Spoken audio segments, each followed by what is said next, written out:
Hello everyone.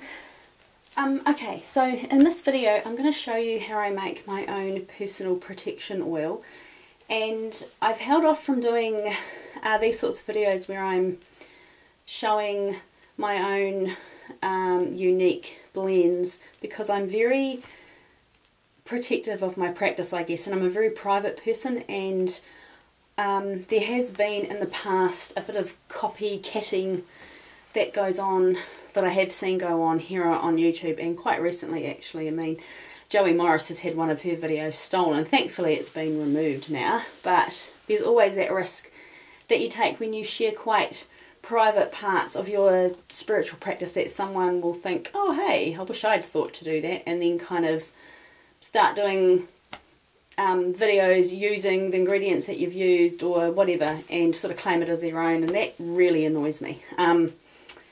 I am very private with, I guess, quite a lot of my practice, so I'll just let the cat out. Off you go.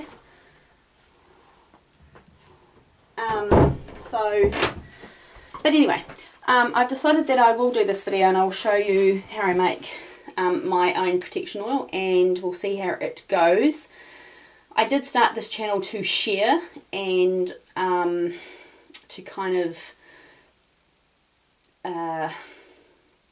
watch my progress through my journey, and to gauge my progress through my journey. So that was the whole point of starting this channel. So I really shouldn't be wanking on about keeping this, that and the next thing private. But anyway, I'll show you how I make this and share this with you, and if I make any more then I will make some more, but it kind of just depends how this one goes really. So anyway, this is the bottle. I don't know if you can see, I'm kind of not really looking at the camera. This is the bottle that I use for my my protection oil. I only ever use this bottle, and as you can see it's got a bee on the front, a little sticker. I use a lot of bee symbology in my practice.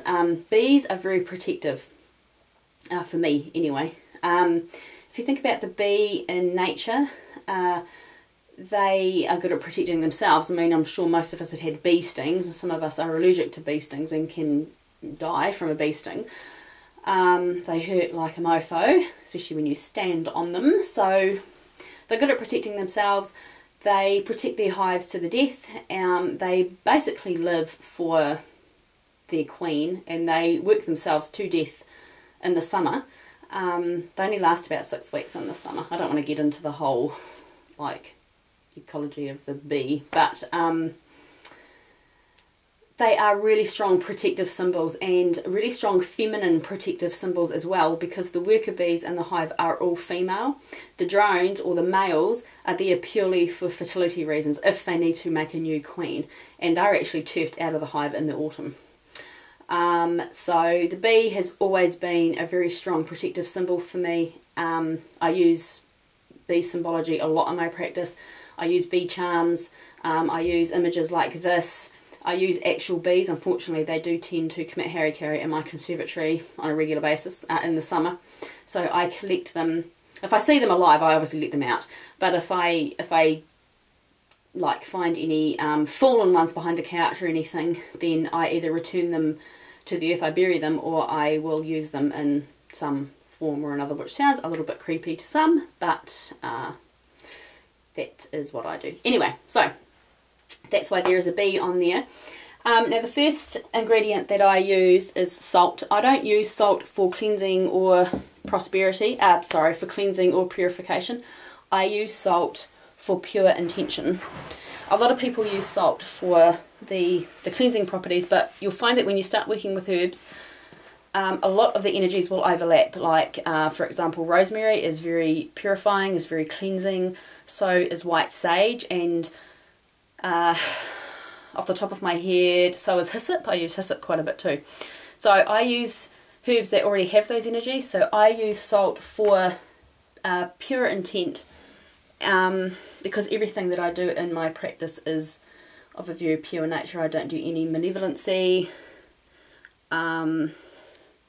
any cursing, any hexing, anything like that. So I add 3 pinches of salt, and I use I was making a mess. I use organic sea salt. I don't like using salt from the supermarket because it, and I'll show you, because it's been bleached. Salt should be grey in colour. I don't know if you can see, probably can't. This is rather awkward. It's quite a grey, almost dirty colour. The salt that you get in the supermarket's been bleached. Salt shouldn't be pure white like snow like that. And you'll see that I do a lot of things in threes. The 3 is my magic number, and anything of significance that happens in my path, good or bad, is always associated with a 3 somewhere along the line. So I add everything in 3s for that, and obviously for maiden mother crone energies as well. So, and I always add these ingredients in this particular order. So the first thing that goes in is salt. The next thing that goes in, which might surprise some people, well, I guess this recipe will probably surprise some people with some of the ingredients, but is a dried black nightshade berry, which look like that. And I'll show you in my hand. They, for all intents and purposes, just look like a dried raisin. Hang on. So you need to keep these things obviously well away from children because these are toxic. Now, black nightshade is related to belladonna. Belladonna is a folk name for plants in the nightshade family. I grow black nightshade in my garden. It's less toxic than belladonna, but not by much. It's still very toxic. Some people wouldn't associate it with protection normally. I do. It's normally associated with flying ointments, astral projection. Some witches will burn it on Samhain to connect with the underworld and spirits. It's connected to Hecate. It is also connected to a goddess called Bologna. I have known, well, not known personally, but I have read of some witches making an infusion and drinking it. So yeah, it's used in flying ointments with other herbs as well, like mandrake and hemlock, I believe. But to me it just screams protection. So that's what I use it for, and I grow it in my garden, not always intentionally. It comes up like a weed, so I normally keep a couple of plants and I harvest every part of the plant, the leaves, the root and the berry, and sometimes I add 3 berries to this. It just depends on how much I have got. So I don't have a huge amount, but I use it quite a bit. So I'm only going to use 1 in this, and they take a long time to dry, quite a long time, like several weeks. So they're quite precious, and I use them sparingly when I can. So that goes in next. Next I add 3 small pieces of black nightshade root, which looks like this. It's very pale. It actually has quite a pleasant fragrance. It's very earthy. It's slightly perfumed. I forgot my scissors. I'll try and break some off. So this is really the most, I don't know if you can see, the most toxic part of the plant from a gardener's perspective. The root is where all the nutrients are concentrated, is what feeds the plant, keeps it alive. So the root is considered to be the most toxic. So this is the root of 2 quite big plants. You can see in there's quite a thick piece there. So I put that in as well, and this is very potent, a very strong protection oil as far as I am concerned. And I use this oil to anoint tools, areas around my house, my protection candles, my altar, my spiritual room, areas of my horse paddock, items that I use for my horses. It's multi-use, so yeah, okay. So next is nettles, all harvested from my garden. All this is harvested from my garden, bar the salt and the oil and the crystals that I'm going to use, obviously. If I can get the lid off. I utilise herbs for protection that are good at defending themselves, and nettles are certainly one of those. You know all about it if you put your hand in a fresh patch of stinging nettle. Hurts and stings like nobody's business. And they're really easy to grow. I mean, they're basically like a weed, aren't they? So that goes in there as well. And another pinch. And nettle makes a very good tea. It's a very good blood cleanser. So that goes in there. Next on the list is some black flowers. Black is a colour that I use in my practice all the time for protection. Black and purple, but mainly black. I grow a lot of black flowers in my garden. I love black flowers. I grow hollyhocks and black poppies and black dianthus, which are miniature carnations. Black cornflowers, black pansies, black violas, stacks of things. And this is my black flower blend, which I will show you a bit more. Let me move that out of the way. So in here there's hollyhocks, cornflowers, poppies, there's some purple borage, because I do use purple too, just not as much as black. And black dianthus as well. They are one of my favourites. So I'm going to put in, this is Joey, this is what a black cornflower looks like. I know Joey loves cornflowers. She uses blue. I've just ordered some blue cornflower seeds actually today. So yeah, this is what the black one looks like. It's actually not true jet black. It's a very dark black maroon. There are very few true black flowers that you can get anyway, but this is about as black as you can get. So isn't it just beautiful? And I'll show you a black hollyhock. They're another favourite, and they are actually very black. Beautiful. So we'll put this in here like so.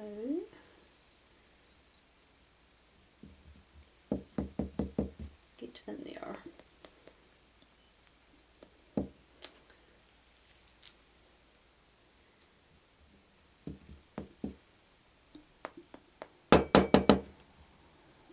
I'm actually going to add that whole one because I don't want to waste it.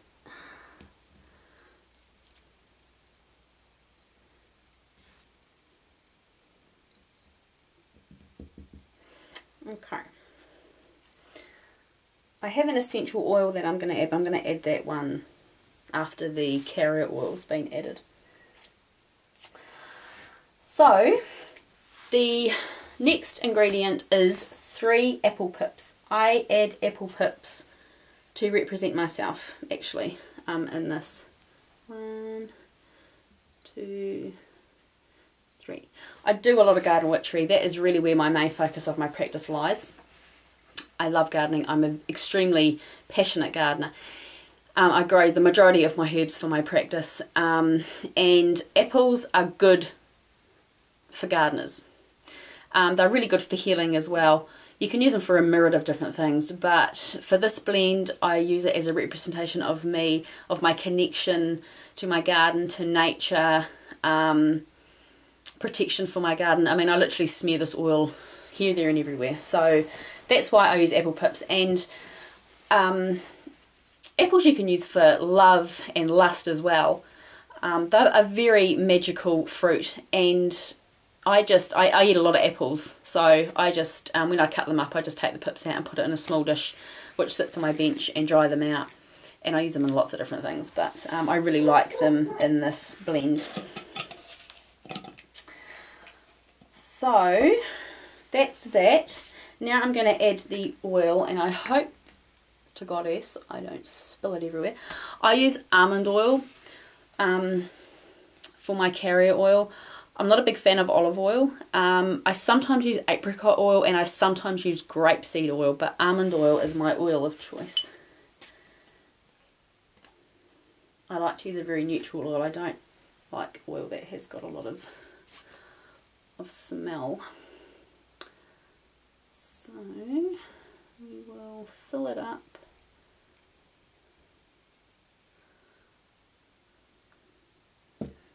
And hope we don't overflow it, because I would have that sort of look. I normally fill it right up to the neck. Just a smidgen more.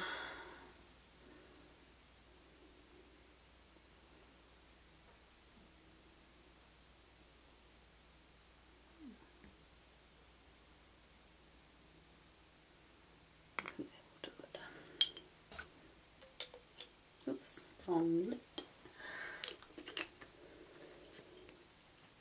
Okay.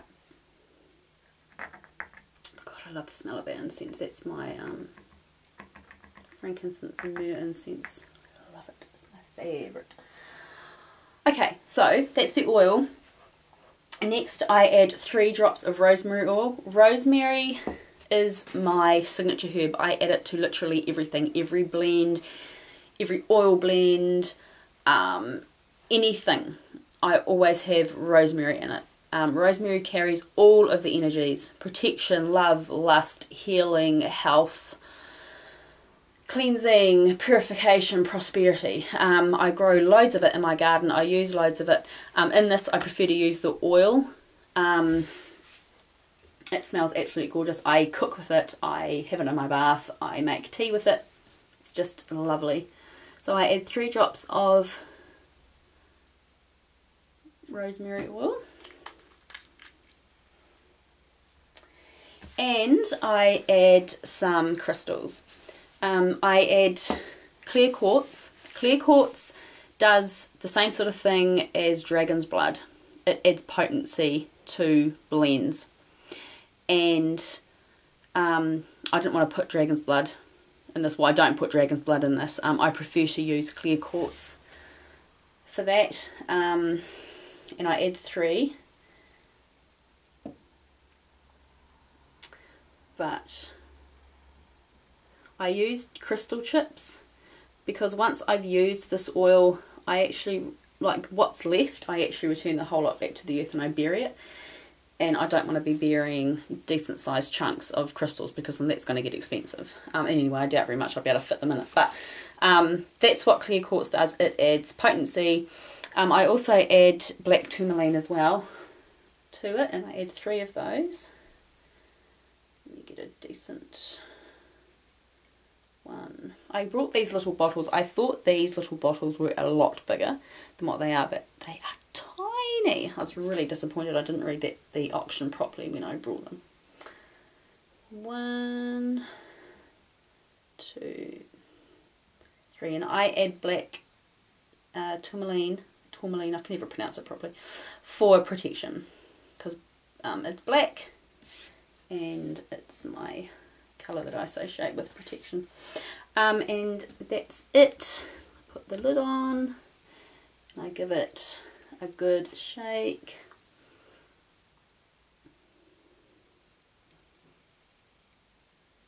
Three times. And that's it. And I actually let that sit for quite a while before I use it. About 3 weeks really. I really wanted to get it made today because we're just a day after the supermoon, so I didn't want to be making it on the waning moon because it's made to increase protection.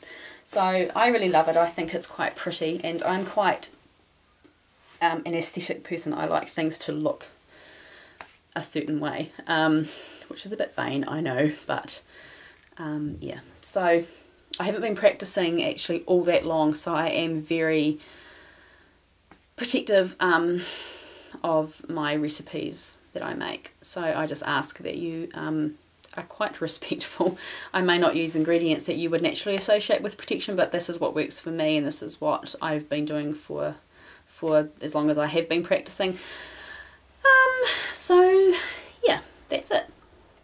Let's see if we can do a big close up.